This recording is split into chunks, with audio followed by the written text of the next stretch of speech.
So, ayan. Magluto tayo ngayon ng kikiam. Magluto tayo ng kikiam kasi kanina nung nagpagawa kami ng sapatos, ayan, dumaan ako ng kikiam. Bumili ako.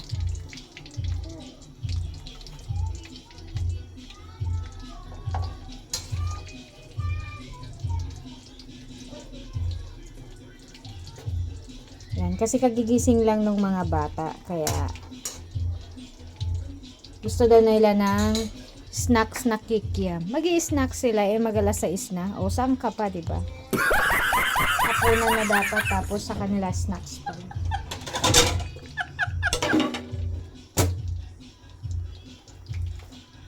Yan.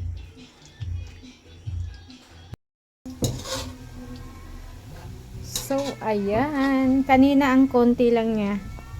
Eto ngayon, malapit na siyang maluto.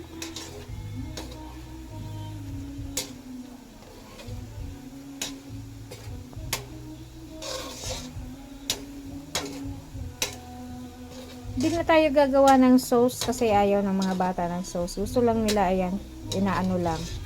Pinapapak lang nila. Ayan.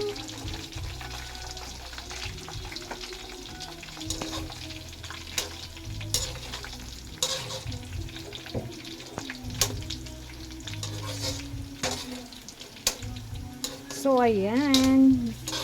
Nagbo-brown na siya. Pwede na siya. Ayan. Off na natin yung ano. Tara! Kain na tayo. Aww.